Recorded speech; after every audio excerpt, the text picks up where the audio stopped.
What's up, everybody, and welcome to Summers at the Library. We're talking about books, all kinds of books, fiction, nonfiction, historical, whatever the case may be. So, today we are talking about Bad Men and Wicked Women. This book is by Eric Jerome Dickey and was published in 2019. So, here's how we're going to start this out. I'm going to read the publisher's summary and I'm going to give you a little bit of background on how I came to this book, what I know about the author, what I thought about the book. You let me know in the comments if you have any thoughts, feelings, questions, concerns. If you have anything to add to the conversation, I would love to hear your thoughts. All right, so let's start with the publisher's summary, Bad Men and Wicked Women. Affairs of the heart can be lethal in this sensual, action-packed novel from New York Times bestselling author Eric Jerome Dickey. As a low-level enforcer in Los Angeles, Ken Swift knows danger, but nowhere does he feel it more than in his tangled romances. Divorced from one woman, in love with another, and wrestling with a strong desire to get to know a third, his life is far from perfect, and it becomes all the more complicated when his troubled daughter resurfaces on the same day as a major job. Margot is pregnant, bitter, and desperate. She needs $50,000 immediately, and she isn't above blackmailing Ken to get it. Yet, even as the tension filled father daughter reunion escalates into a clashing of wills and desires that spread far beyond their family, Ken's latest contract spirals quickly out of control, and he finds it is not only his daughter looking to seek revenge. With the strong characters, heart-pounding action, and intense passion he is known for, Eric Jerome Dickey lays bare a tale of lust and angst that will leave readers breathless. Was I left breathless? Were you left breathless? Um, okay, first of all, spoiler alert, just so everybody knows. Spoiler alert. We're gonna talk about the ending. We're gonna talk about the whole plot. Um, was I left breathless? Before I get into all of that, let's take a moment to just recognize Eric Jerome Dickey. He passed away in 2021. Okay. Rest in peace to Eric Jerome Dickey. I was very sad to hear this news. Um, I've read quite a bit of Eric Jerome Dickey's books, and he's been around for a minute. His first book, let me see. I was reading his books all through college in the early 2000s. Um, I have really enjoyed his book, so I was very sad to hear about his passing. He was rather young, so definitely shout out to him and his family. He left quite a legacy. He wrote some, I think, 25, 26 books. So uh, definitely busy man. So I came to this book because I was interested. I don't know about you, but I go through phases when it comes to what I'm reading. And I was looking for just a sexy romance, but not that corny romance. And I was trying to see, okay, who can I go and read that's going to give me good black characters that are grown, that are just they're out here, they're dating, they're doing whatever. And so along those lines, I mean, I've read, Terry McMillan, Eric Jerome Dickey was always good for that type of content. So I decided to give him a try again. And this is why I say give him a try again. Um, Early in his career, his first few books, again, like I was saying, back in my 20s in college when I fell in love with him, Eric Jerome Dickey was very focused on Black romance. And I loved it. Somewhere along the way, he shifted into more of a contract killer type of vibe. He had a series with a character named Gideon, who was an assassin, a Black character who would go around the world and, have his targets that he's trying to hit. And I didn't care for those. I didn't care for those. And so I stepped away from this author because he was exploring a path that, hey, by all means, I understand as an artist, you want to do different things, but that's not what I came to him for. I came to him for romance, for smart Black characters, and for entertainment. And I was not interested in reading about assassins. I'm trying to think, have I ever. Those are not typically the books I'm drawn to. Crime or mystery. I've done a little bit of mystery.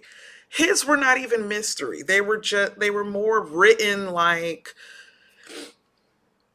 any type of action flick except in book form, and that's just not what I wanted. And so when I picked up Bad Men and Wicked Women,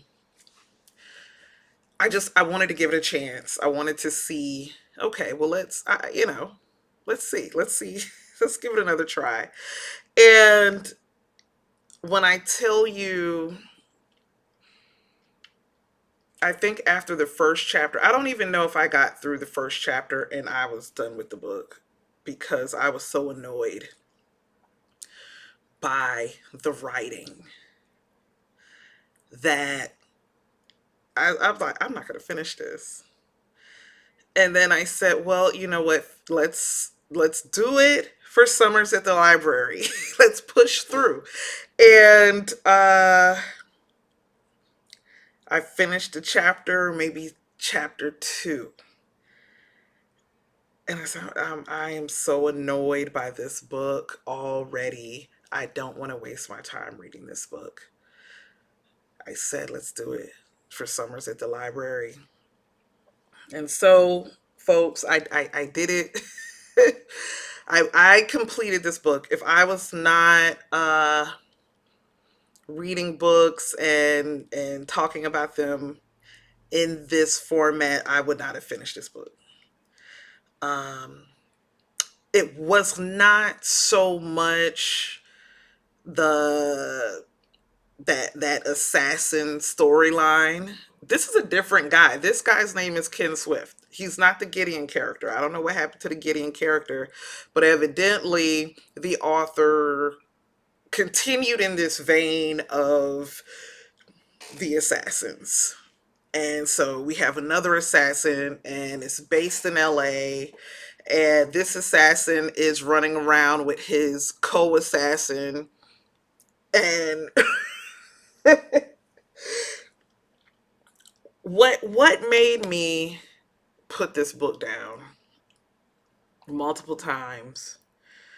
What made me want to throw my Kindle out the window multiple times with this book? Well, it simply comes down to this. It wasn't the topic, it wasn't the crime, motif.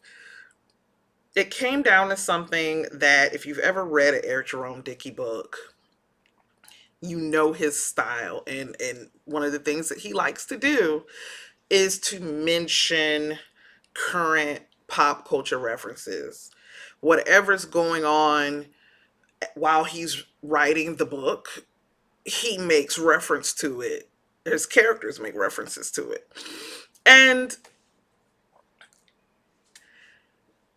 that's fine until you cram every bit of dialogue with a pop culture reference, a historical reference, a societal reference.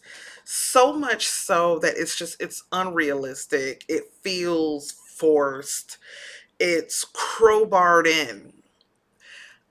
And he's always done this. And there are times when it used to roll my eyes in some of his other books, but it felt like it was so heavy handed this time that I was like, now wait a minute, come on. Come on, Eric. Like, why are we doing this? And he would have the characters say things that were so unnatural. Uh and in a way that just felt very inauthentic for these characters. For example, not for example in this book, but there's a filmmaker who will do this on occasion. I will not name who this filmmaker is, um, but in his movies, he will occasionally, or often, in his movies, his characters will have dialogue that are his personal thoughts.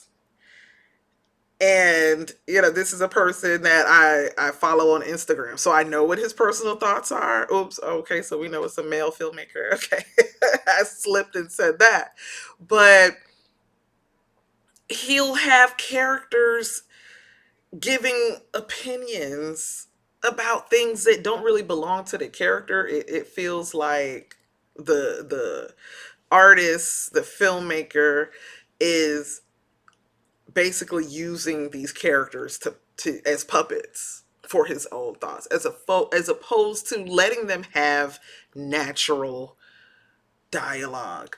So I was so annoyed, so annoyed, so annoyed. So here's an example of one of these instances where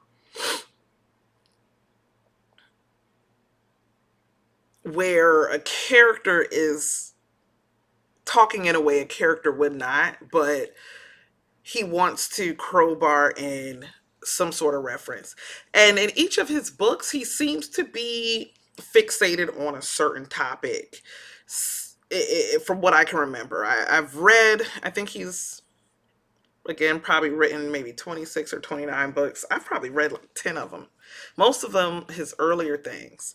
But it's based in LA, so you get a lot of history talking about LA, different things, which I actually found those interesting. But again, it was also very heavy handed and it was delivered in a way that wasn't true to the characters, in my opinion. But then his co assassin friend is a Ghanaian. And throughout the book, they're talking about Ghana. They're talking about African artists and, Afro beats and what have you. And so Eric makes a huge point of mentioning these things over and over and over again till he beats you in the head with it. So here's a line that was dialogue in one of the chapters. What naked woman? Oh, her. She's a Ghanaian Nigerian actress, Christabel Eke. Someone tried to blackmail her with nudes, so she jumped the gun and released them herself. This is what somebody said. And I actually believe this is true. This is something that happened. But he wanted to get this bit of actual news into the story. Who's going to say, oh, Ghanaian Nigerian actress, Christabel, the Ghanaian Nigerian actress. Who's going to say that? It's so clunky. Another example. Oh, I watched Lauren Lake's Paternity Court. Who says the whole name? If you're talking about a TV show, why would somebody say, oh, I watch Lauren Lake's Paternity Court? That's not natural dialogue. You would say, Oh, you know how it is on all these paternity shows on TV. Something like that. That's what regular people say. Uh, and then probably the most annoying one to me, this one really took the cake. In this story, well, in this scene, Ken Swift is touching his girlfriend's behind.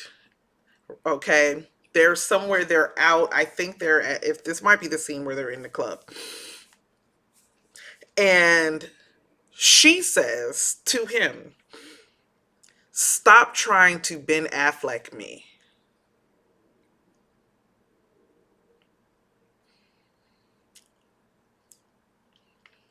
Really, Eric Jerome Dickey? Really?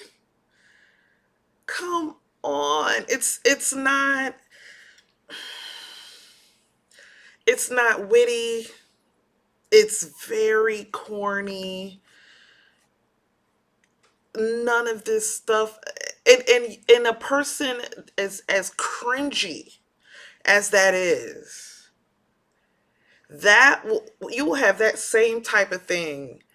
Every line these characters say, they are referencing something in the current day, in the current happenings, which not only totally date your story, which is fine, but it's so cringy that I couldn't stand it. I could not stand it. It totally dimmed my experience of the book with these pop culture references.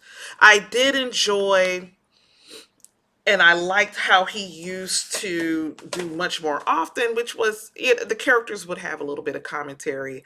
It used to be a little bit more natural. It used to be more about subjects that he would have the character think them as opposed to say them, which you get more freedom as an author when you want to go into detail about something, but it's coming from the character's thoughts. So um I'm trying to see if I was gonna get some light there. So for example, he mentioned, and again, this is in LA, and I love when he's in location, he does explain things about the history, the real life. The characters are going through pretty authentic situations in the locations that he's in. So he said, "We passed encampments for the homeless, past a tattered man facing the streets, taking a piss."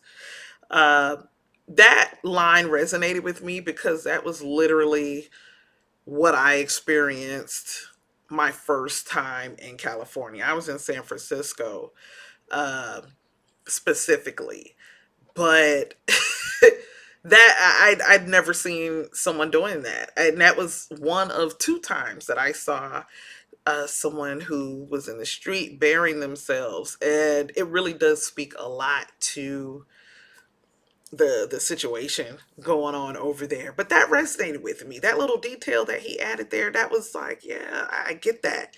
You're painting a picture here in a very natural way. Another paragraph where, again, this is what I like about Eric Jerome Dickey. When you're going to give us this little commentary, uh, he says, and he's talking to his co-assassin, "I gave him his phone, let music from Africa try to take me to the motherland. I imagined sundry warm brown skin tones passing me on the streets, imagined men and women with a similar hue anchoring the news, on the billboards, seated in all political offices. I wanted to know what it felt like to be where they cared about and looked for missing black girls. I wanted to be in a place where I felt the way white people felt in America, like they controlled and owned everything." Powerful.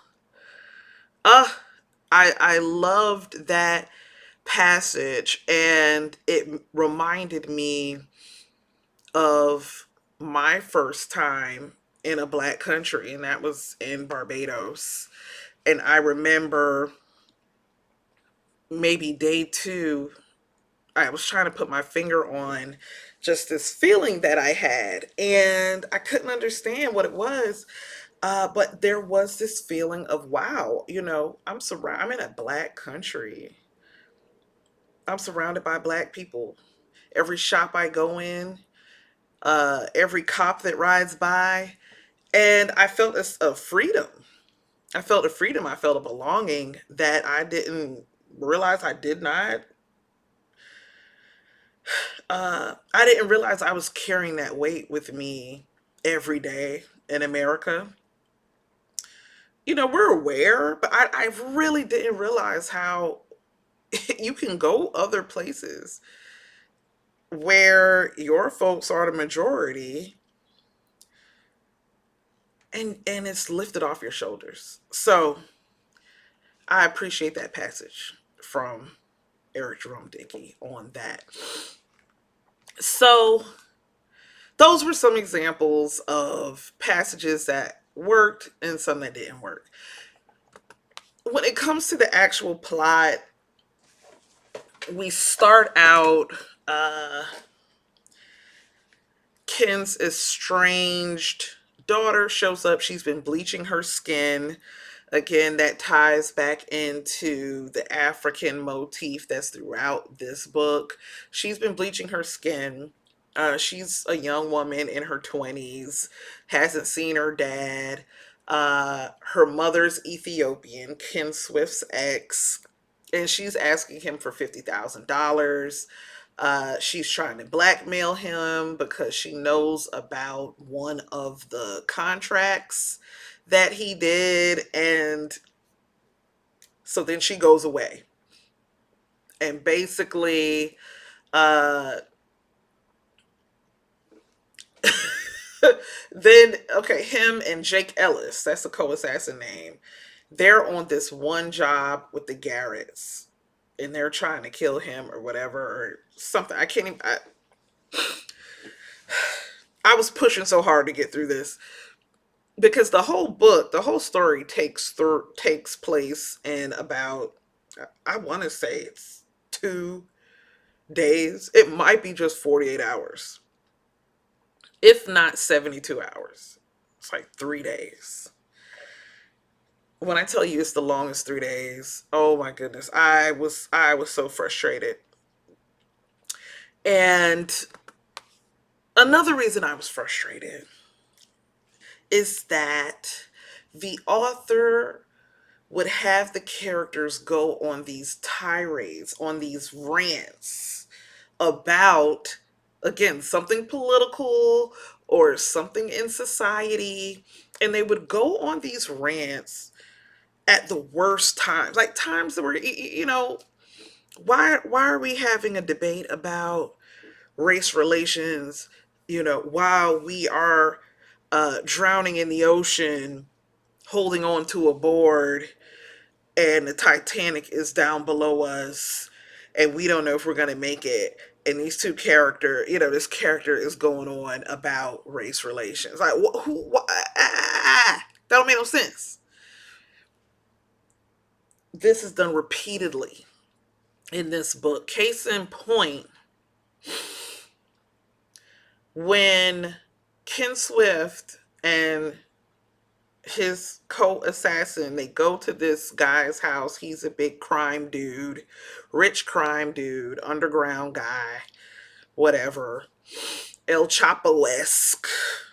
Maybe not that much, but crime dude.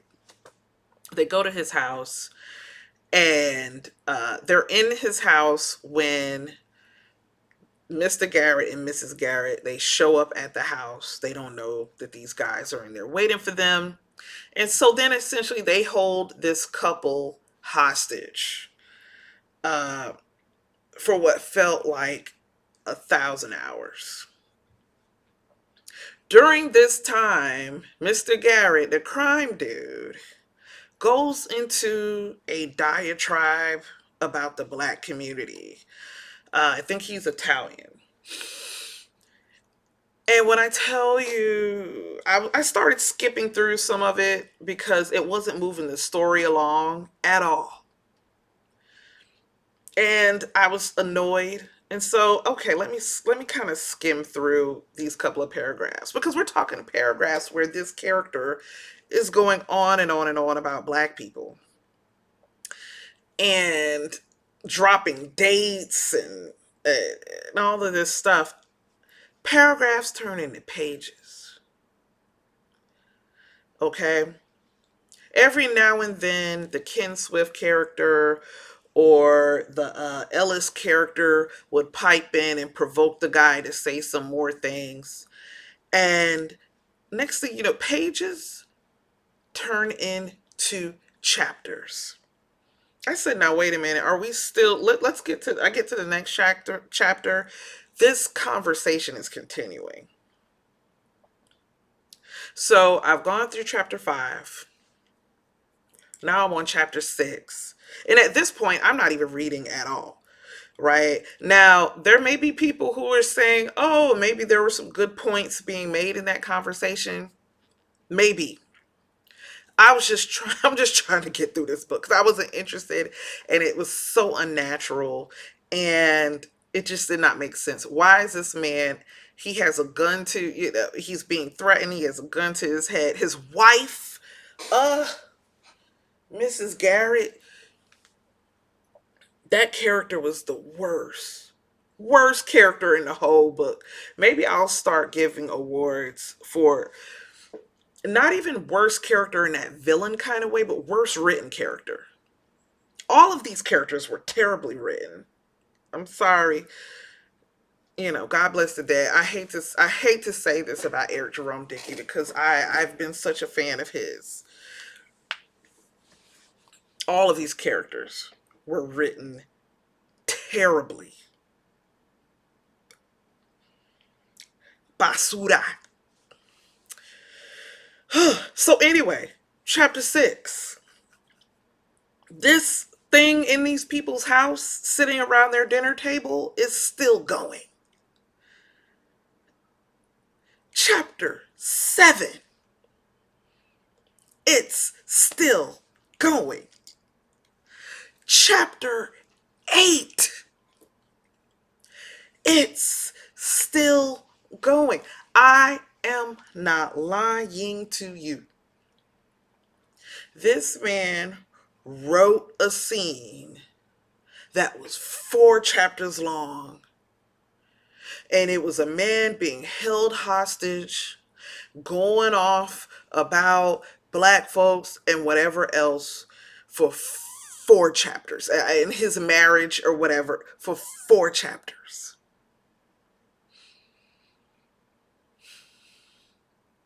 I don't think I've ever been so frustrated with a book in my life. And this is, again, this he's not a new author. I was frustrated. I was shocked and appalled because Eric Jerome Dickey has been around a long time.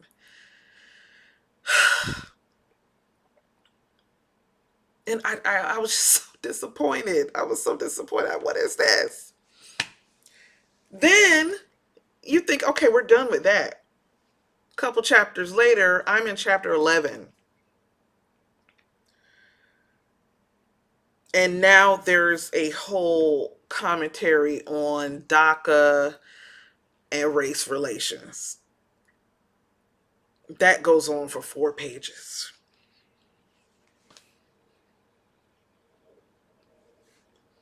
Again, it's not moving the story along, it's not moving the plot along, it's not moving the characters along. It's just the author wanting to get some of his personal commentary out there. And it was so heavy handed that it made the book unbearable and insufferable to me because that's not what I came over here for. Or find a different way to write it. This was not it. This was not it. And again, he would have these people talking about these things. And I'm not saying it's stuff that I disagree with. But, why are we hanging off the edge of a building? Not literally, but hey, I disagree with what's been going on in the news about, no. Oh, so bad. It was so bad. It was so bad. Um,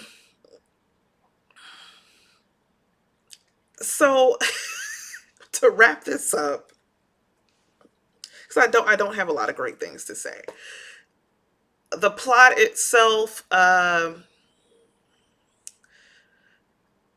Garrett guy, he ends up being killed, but it was a long roundabout way through that took too long, because they came back to his house, and there's this big, shootout that I lost track of what was going on. It was so discombobulated to me, or maybe I was just so over it. Like, please end this book.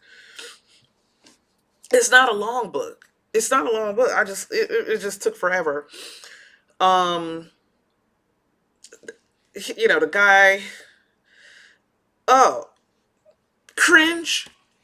While these men are dying everywhere inside, they're back at this man's house, and there's this shootout, and the wife, Mrs. Garrett, who likes the assassin friend, Jake Ellis, she has a crush on him. Whatever. She's weird. All her dialogue is bad. But I don't what happened. She's like got the upper hand on the husband who shaved her hair off, and she says, "I'm gonna let you get your ass kicked to Biggie Smalls, and Alexa, play Biggie Smalls." It's so dumb. It was so bad. Whatever. So that job finishes. Meanwhile, I said, well, what happened to the daughter? I haven't seen anything about the doggone daughter who needed $50,000 in a while. Ends up, okay, the daughter comes back around. Why does she need the $50,000? Her ex-boyfriend had some revenge porn that he was going to put out. And, yada, yada, yada. Ken Swift goes to I guess when your dad's an assassin, he can arrange something, make some things happen. So he went, found that guy, took care of him, took him out of there, and more or less that's the story. I can't believe I've been talking about it for 30 minutes. That's the story. I give it a 1 star.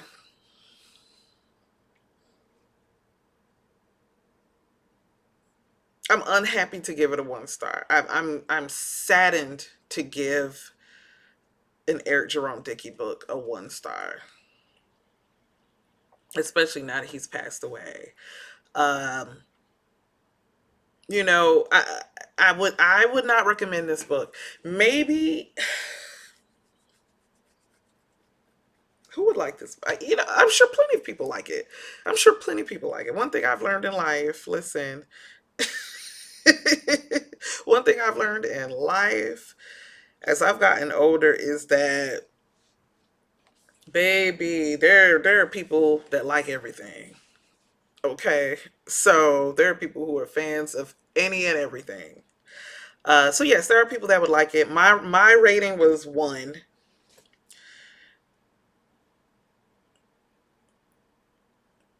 Very hard to finish. Very badly written.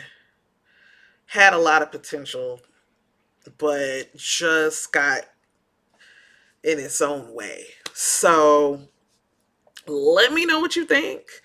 Um, who knows? I might go back and read some of his other books that I enjoyed. Like, I don't know if you guys remember Friends and Lovers, Milk and My Coffee, Liar's Game, Chasing Destiny. All of those. That's what he was doing. His romance. I feel that was his sweet spot. And you know what? He might have gotten tired of that. Happens. But nonetheless, let me know what you think, and come back and check us out. It's Summers at the Library.